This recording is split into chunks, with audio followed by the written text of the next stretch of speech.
ক্যান্টনমেন্টে কি হচ্ছে, কতজন আর্মি অফিসার অ্যারেস্ট হলেন? আপনারা ইতিমধ্যেই জানেন যে গত 8 অক্টোবর আন্তর্জাতিক অপরাধ ট্রাইব্যুনাল থেকে মানবতা বিরোধী অপরাধের দায়ে, অপরাধটা কি, গুম খুন জোরপূর্বক আটক রাখা, এমন অপরাধে 24 জন সামরিক কর্মকর্তার বিরুদ্ধে গ্রেপ্তারি পরোয়ানা জারি করা হয়েছে। 8-এর পরে আজকে 11 অক্টোবর শনিবার। এই কয়েকদিনে কি হলো? আপনারা কি হলো ইতিমধ্যেই জানেন যে ক্যান্টনমেন্টে দ্বিধা বিভক্ত হয়ে পড়েছে সেনা কর্মকর্তাদের মধ্যে, মত দ্বিমত আছে, এবং যারা আন্তর্জাতিক অপরাধ ট্রাইব্যুনালের এগেইনস্টে সেনা কর্মকর্তাদেরকে ধরে বিচার করতে চায় তারা এমন প্রচারটাও করছে যে সবকিছু ঠান্ডা হয়ে গেছে। সেনা প্রধান জেনারেল ওয়াকারুজ্জামান ইতিমধ্যেই সিদ্ধান্ত নিয়ে ফেলেছেন যে ডক্টর ইউনূস যা করছে তাতে সহযোগিতা করবেন। কিন্তু ভাই, ইসলামাবাদ বহুদূর, দিল্লি বহুদূর। সেনাবাহিনীতে দ্বিধা সৃষ্টি হয়েছে, দ্বন্দ্ব সৃষ্টি হয়েছে। এই ঘটনাটিকে কেন্দ্র করে এটি বাংলাদেশের 54 বছরের ইতিহাসে একটি সবচেয়ে বড় ঘটনা যে কর্মরত সেনা কর্মকর্তাদের বিরুদ্ধে একটি সিভিল কোর্ট থেকে গ্রেপ্তারি পরোয়ানা জারি করা, এখানে স্টার জেনারেল পর্যন্ত আছেন। এবং গত 14-15 মাসে এই যে পরিবর্তিত বাংলাদেশে ডক্টর ইউনূসের সরকারের আমলে এটি হচ্ছে সবচেয়ে বড় ঘটনা। আমরা গত 15 মাসে বিভিন্ন টার্নিং পয়েন্ট দেখেছি। সেনাবাহিনী নিয়ে বিতর্কিত মন্তব্য, সেনাবাহিনীকে উত্তপ্ত করে দেওয়া, নানা রকম ঘটনা দুর্ঘটনা দেখেছি। সেনাবাহিনী সম্মিলিতভাবে, সশস্ত্র বাহিনী সম্মিলিতভাবে দফায় দফায় বৈঠক করতে দেখেছি, কিন্তু আবার সবকিছু ঠান্ডা হয়ে গেছে। কিন্তু আজকে যে ঘটনাটার উদ্ভব হয়েছে এটি আমাদের কাছে একদম নতুন। কারণ কোন সিভিল কোর্ট থেকে সেনা কর্মকর্তা, বারবার বলছি, তাহলে তো সেনা আইনের কোনো প্রয়োজন নেই। সেনা আইনকে অবমাননা করা হয়, সেনা আইনকে ছোট করা হয়। 1952 সালের সেনা আইনে বিচার হবে নাকি সিভিল কোর্টে বিচার হবে, এই বিষয় নিয়ে দ্বিধাদ্বন্দ্ব শুরু হয়ে গেছে আর্মি অফিসারদের মধ্যে, শীর্ষ জেনারেলদের মধ্যে। এই যে গ্রেপ্তারি পরোয়ানায় শীর্ষ জেনারেলরাও আছেন এর মধ্যে। আপনারা সাধারণ মানুষ হয়তো অনুমানও করতে পারছেন না, বুঝতেও পারছেন না যে একটা সরকার পতন হয়ে গেছে, আওয়ামী লীগ সরকার, এখন একটা সরকার আসছে, হয়তো সবকিছু কাটিয়ে উঠবে। কিন্তু আমরা এমন এক পরিস্থিতির মধ্যে ঢুকে গেছি, গভীর ষড়যন্ত্রের মধ্যে ঢুকে গেছি। 1971 সালে মুক্তিযুদ্ধের পরে আমাদের যে তিল তিল করে প্রশাসন, পুলিশ, আর্মি, বিজিবি, বিভিন্ন বাহিনী যে গড়ে উঠেছে, আজকে একটি পক্ষ চাইছে সবকিছু ধ্বংস করে দিতে। প্রশাসন ইতিমধ্যেই প্রায় ধ্বংস করে ফেলেছে, পুলিশ ইতিমধ্যেই প্রায় ধ্বংস করে ফেলেছে, অবশিষ্ট আছে সেনাবাহিনী, সশস্ত্র বাহিনী। গত ফেব্রুয়ারিতে বিডিআর বিদ্রোহ দিবসে সেনাপ্রধান জেনারেল ওয়াকারুজ্জামানও বলেছিলেন যে সব বাহিনী ধ্বংস করে ফেলানো হয়েছে, অবশিষ্ট আছে সেনাবাহিনী। আজকে সেনাবাহিনীটাকেও ধ্বংস করবার নানা রকম প্রচেষ্টা চালানো হচ্ছে। এখানে বলে রাখা ভালো যে যদি কেউ অপরাধ করে, অপরাধের বিচার হতে হবে। আমরা যেমন বলছি, সেনা কর্মকর্তারাও বলছেন হ্যাঁ বিচার হতে হবে, কিন্তু বিচারটা কোন প্রক্রিয়ায় হবে? আন্তর্জাতিক অপরাধ ট্রাইব্যুনাল থেকে গ্রেপ্তারি পরোয়ানা জারি করে বা আন্তর্জাতিক অপরাধ ট্রাইব্যুনালে কি তাদের বিরুদ্ধে বিচার করতে পারে? আমি বারবার বলি, এই আন্তর্জাতিক অপরাধ ট্রাইব্যুনাল নিয়ে প্রশ্ন আছে।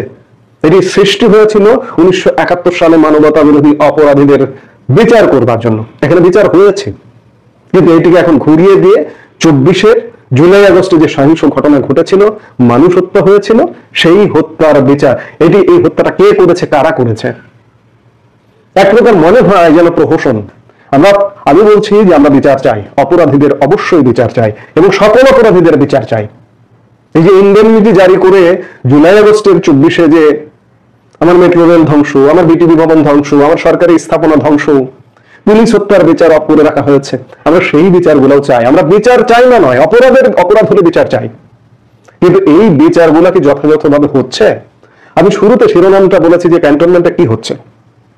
ক্যান্টনমেন্ট উত্তপ্ত, ক্যান্টনমেন্ট দ্বিধা বিভক্ত, কয়েকটি ভাগে বিভক্ত, 3টি ভাগে, 4টি ভাগে বিভক্ত।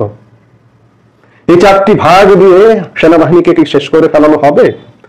এবং সেনাবাহিনী কি এটা অ্যাকসেপ্ট করবে শেষ পর্যন্ত? সেনাবাহিনীর একটি বড় অংশ এই আন্তর্জাতিক অপরাধ ট্রাইব্যুনাল গ্রেপ্তারি পরোয়ানা জারি করেছে, এটিকে অ্যাকসেপ্ট করবে? এখনো পর্যন্ত অ্যাকসেপ্ট করবার পরিস্থিতি তৈরি হয়নি। কি হয় এই মুহূর্তে কেউ বলতে পারছে না। আসলে কি হবে? আর্মি অফিসাররা কি অ্যারেস্ট হবেন? আমি বলেছিলাম যে কজন অ্যারেস্ট হয়েছেন এখন পর্যন্ত। 8 তারিখের পরে আজকে 11 তারিখে আমরা কথা বলছি, এখন পর্যন্ত একজন আর্মি অফিসারও অ্যারেস্ট হননি। তবে নানাভাবে প্রচারণা করছেন যে অনেকে আত্মগোপনে চলে গেছেন, যাদের বিরুদ্ধে ওয়ারেন্ট ইস্যু হয়েছে তারা হয়তো বুঝতে পারছেন যে আসলে ফাইনালি শেষ পর্যন্ত সিদ্ধান্তটা কি হয়। যেমন একজনকে আপনারা খুব ভালো করে চেনেন, মেজর জেনারেল কবির আহমেদ। অপপ্রচার বলুন, গুজব বলুন, যেটি বলুন, যেভাবেই বলুন, সরকারের পক্ষের লোকজনই ইতিমধ্যেই প্রচারণা শুরু করেছে। সেটি অনলাইন যোদ্ধা হতে পারে কিংবা সরকারের অংশ, যে মেজর জেনারেল কবির আহমেদ সাবেক প্রধানমন্ত্রী শেখ হাসিনার সামরিক সচিব ছিলেন, যিনি তাকে কয়েকদিন আগে পররাষ্ট্র মন্ত্রণালয়ে রাষ্ট্রদূত হিসেবে দায়িত্ব দেবার জন্য ন্যস্ত করা হয়েছিল। তিনি নাকি ইতিমধ্যেই সিলেটের তামাবিল বর্ডার হয়ে দেশ ত্যাগ করেছেন, ভারতে অলরেডি ঢুকে গেছেন। অর্থাৎ আর্মি অফিসারদের বিরুদ্ধে, যাদের বিরুদ্ধে গ্রেপ্তারি পরোয়ানা জারি করা হয়েছে, তারা ইতিমধ্যে আত্মগোপনে কেউ দেশ ত্যাগ করেছেন, এমনটাও প্রচারণা চালানো হচ্ছে।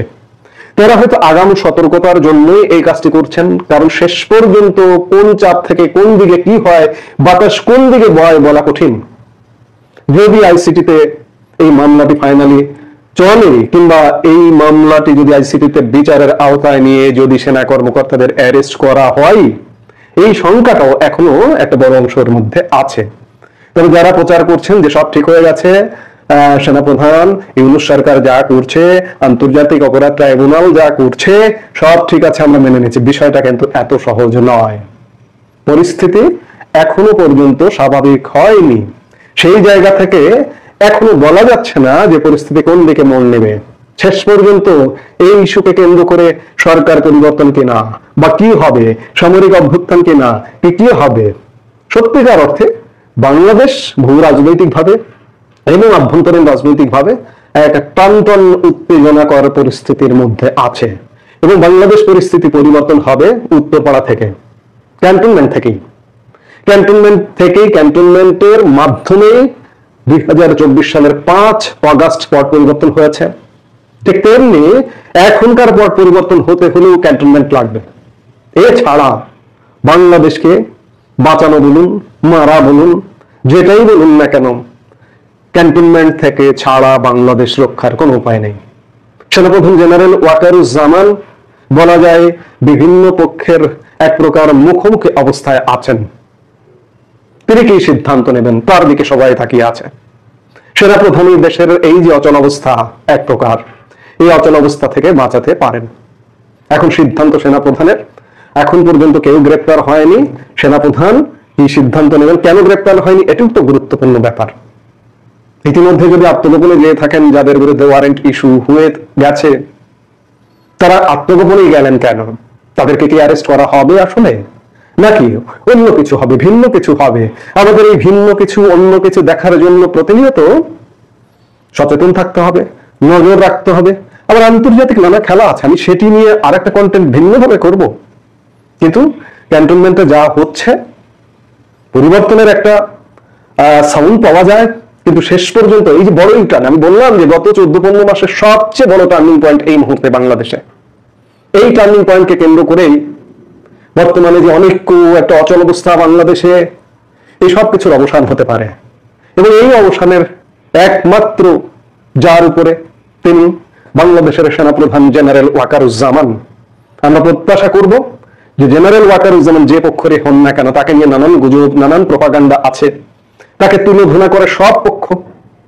যারা সরকারের পক্ষ, তারাও তার অপসারণ চায়, তারাও তার গোষ্ঠী উদ্ধার করে। আবার যারা সরকারের বিপক্ষ, আওয়ামীপন্থী, তারাও তার গোষ্ঠী উদ্ধার করে। তিনি যাবেন কোন পক্ষে? কাজে তিনি কোন পক্ষে যাবেন, সত্য এবং ন্যায়ের পক্ষে যাবেন, সেটাই বাংলাদেশকে রক্ষা করবে। তার পক্ষটাই বাংলাদেশের পক্ষ হওয়া উচিত। আমরা প্রত্যাশা করব সেনাপ্রধান জেনারেল ওয়াকারুজ্জামান সময়ের শ্রেষ্ঠ সিদ্ধান্ত নেবেন।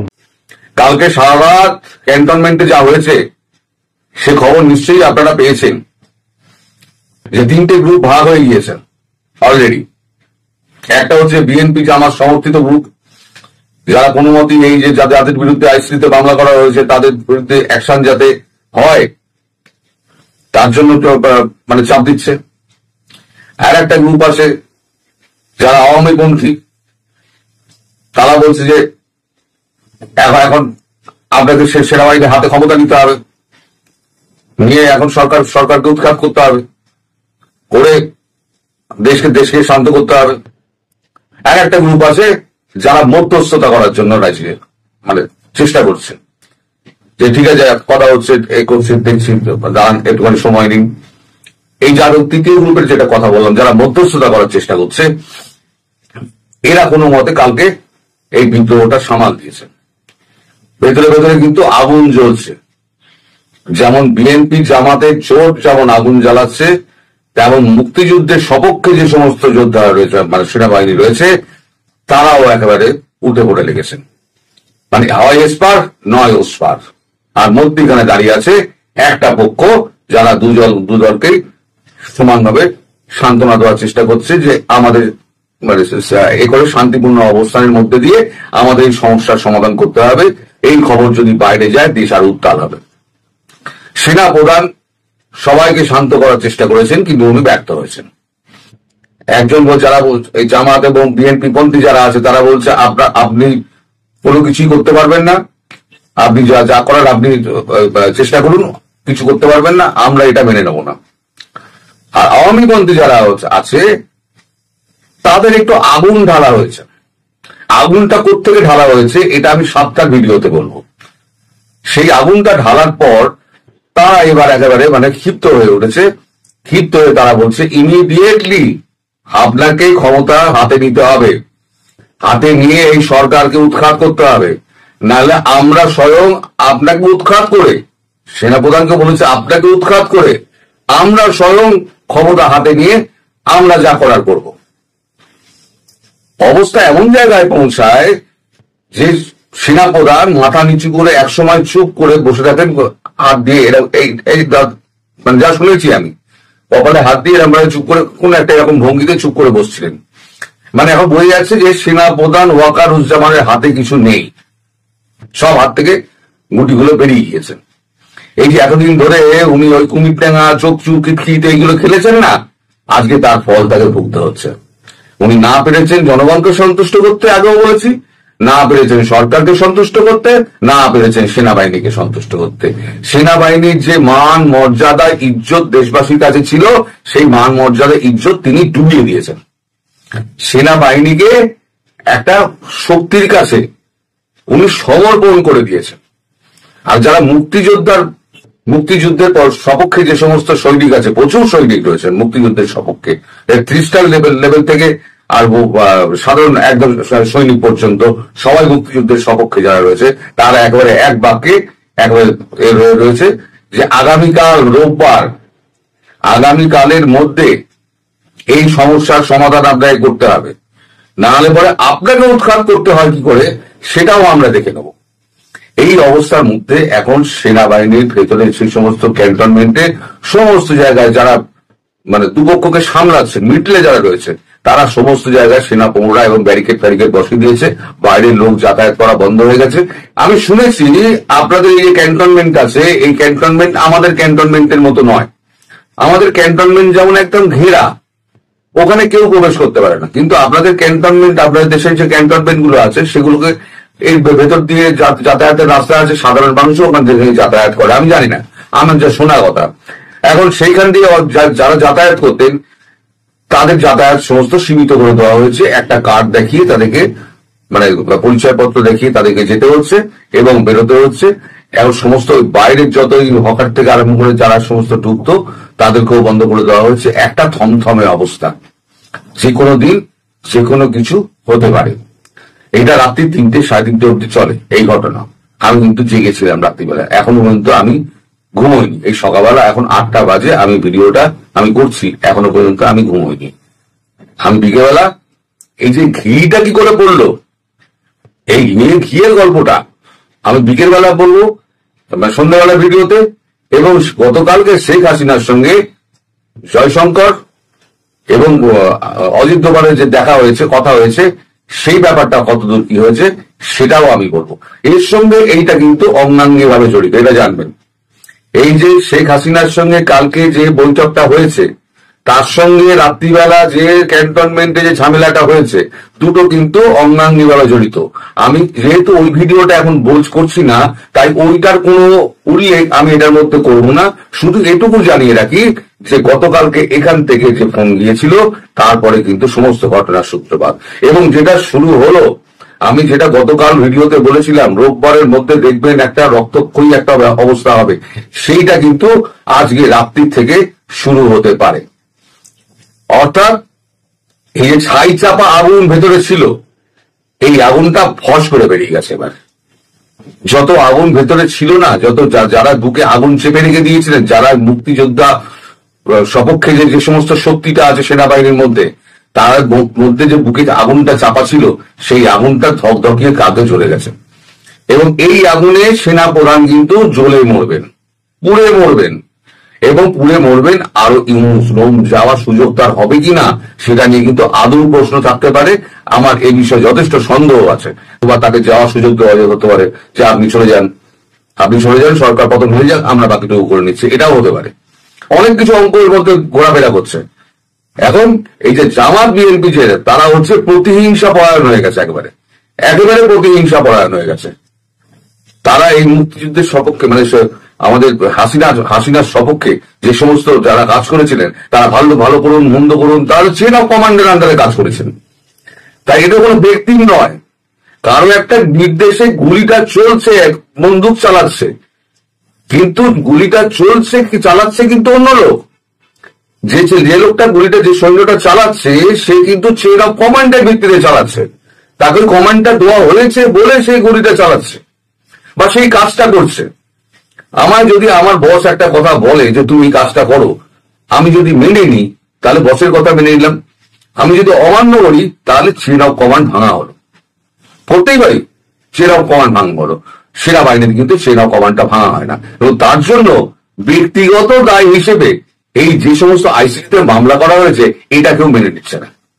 কিন্তু জামাত আর বিএনপি প্রতিশোধের আগুনে নেমে গেছে, এ করছে যে ওদেরকে ওইখানেই বিচার ব্যবস্থা করতে হবে, আর এরাও করতে দেবে না। আর মধ্যবর্তী যারা আছে তারাও কিন্তু আংশিকভাবে বলছে যে এটা আমরা মেনে নেব না।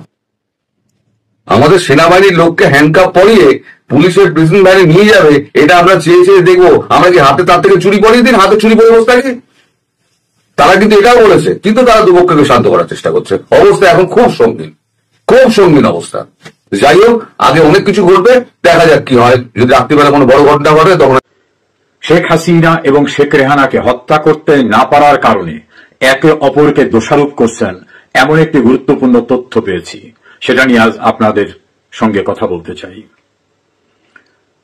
আমি বেশ কিছুদিন পূর্বে একটা ভিডিও কন্টেন্টসে বলেছিলাম যে আর কিছুক্ষণ সময় গণভবন এলাকায় থাকলে গণভবনের অভ্যন্তরে, এমনকি যে বাহনটায় তারা উড্ডয়ন করছিলেন অর্থাৎ হেলিকপ্টারে, সেটার উড্ডয়নের আরো কিছু সময় থাকলে সেখানেই ভূপতিত করা হতো। তখন আমাকে অনেকে নিরুৎসাহিত করে বলেছিলেন এই জাতীয় কন্টেন্টস বা এই জাতীয় কথা আমার মতো জায়গার থেকে বলা ঠিক না। আজ আমি তাদেরকে নতুন তথ্য দিচ্ছি। 2024-এর জুলাই আগস্টের আন্দোলন 2024-এর আন্দোলন ছিল না, এটা অনেক পুরনো আন্দোলন। আন্দোলনটা মূল লক্ষ্য ছিল শেখ হাসিনাকে, সম্ভাবনা শেখ রেহানাকে হত্যা করা, 75-এর 15 আগস্ট যেটা সম্পন্ন করা যায়নি সেটা সম্পন্ন করা। সেজন্য দেশে এবং দেশের বাইরে সম্মিলিতভাবে পরিকল্পনা হয়। সেই পরিকল্পনা বাস্তবায়নের জন্য দেশের অভ্যন্তরে নানা রকম অ্যাক্টিভিস্ট নিয়োগ করা হয়। যারা এই ঘটনা ঘটাতে পারবেন এমন দক্ষ ব্যক্তিদের নিয়োগ করা হয়। এমনকি সিভিল এবং অন্যান্য প্রশাসনের ভিতরেও দীর্ঘদিন প্রচেষ্টায় তাদের লোক তৈরি করা হয় বা বিনিয়োগ করা হয়। সেই ধারাবাহিকতায় কিন্তু 2024-এর জুলাই আগস্টের ঘটনা দৃশ্যমান হয়েছে। কোটা কোনো আন্দোলন ছিল না।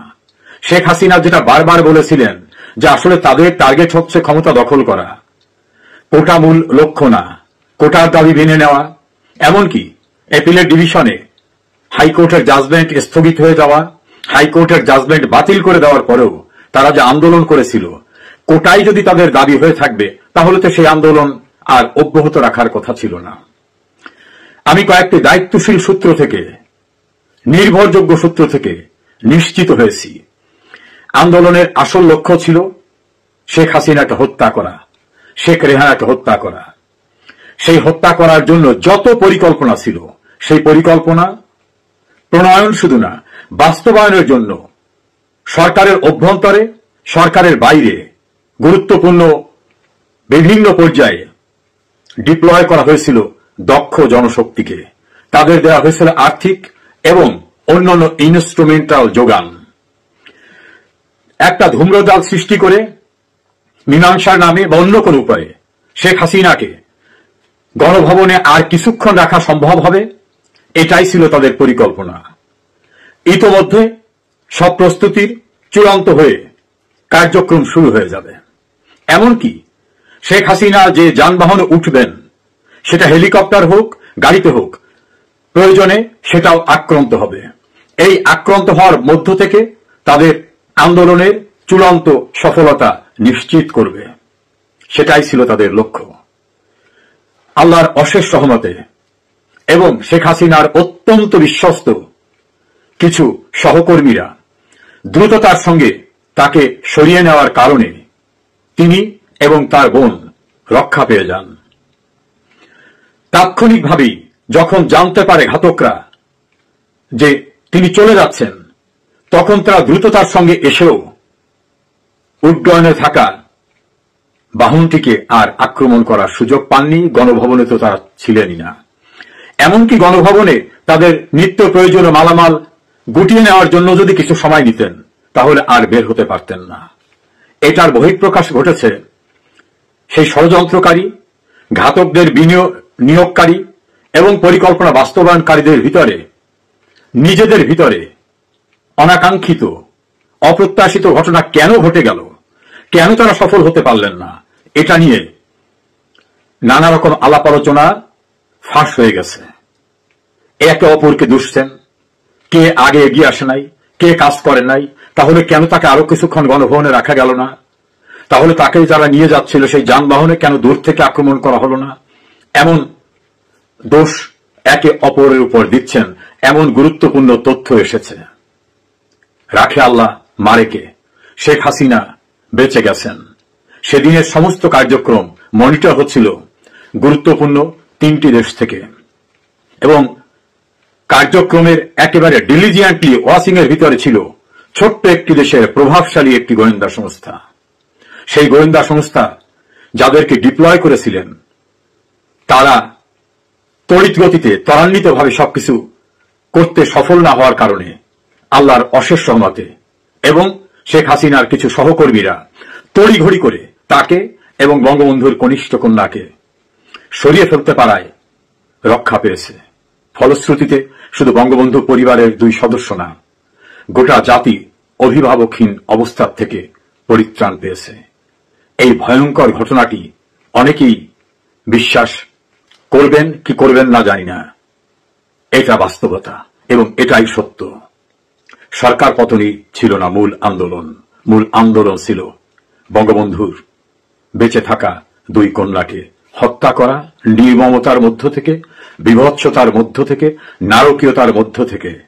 এভাবেই বাংলাদেশে মুক্তিযুদ্ধের পরাজয়ের প্রতিশোধ সহ বড় একটি দেশের বিরোধিতা করার সব প্রতিশোধ নেওয়ার পরিকল্পনা ছিল। আল্লাহ চাইলে কি না সম্ভব, সেভাবে তিনি বেঁচে গেলেন।